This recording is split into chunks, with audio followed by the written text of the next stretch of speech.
తెలంగాణలో మద్యం ధరలు పెరుగుతాయా? మద్యం ధరలు పెరిగితే రేట్లు ఎట్లుంటాయి? ఆంధ్రను మించిపోయేలా రేట్లుంటాయా? కొద్ది రోజులుగా మందుబాబుల్లో జరుగుతున్న చర్చది. ఇప్పటికే బీరు ధరలు భారీగా పెంచారు. త్వరలో బ్రాండీ, విస్కీ, స్కాచ్, రమ్ ధరలు పెరిగే ఛాన్స్ ఉంది. అందుకే మందు తాగాలంటే ఆంధ్రకు వెళ్తామంటున్నారు మందుబాబులు.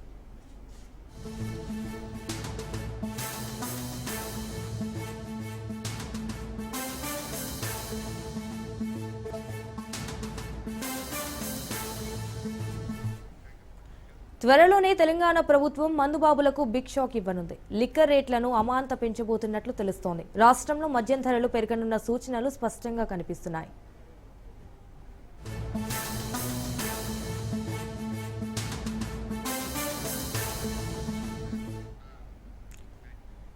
10% నుంచి 15% వరకు అన్ని రకాల మద్యం బ్రాండ్లు ధరలను పెంచే యోచనలో ఉంది రేవంత్ సర్కార్. చీప్ లిక్కర్ నుంచి మీడియం, ప్రీమియం బ్రాండ్లు, విదేశీ దిగుమతి మద్యం వరకు ఈ పెంపు వర్తించే అవకాశం ఉంది. ప్రస్తుతం దీనిపై కసరత్తు పూర్తయినట్లు సమాచారం. అయితే తాజాగా తెలంగాణ ప్రభుత్వం అన్ని బీర్ల ధరలను కూడా భారీగా పెంచుంది.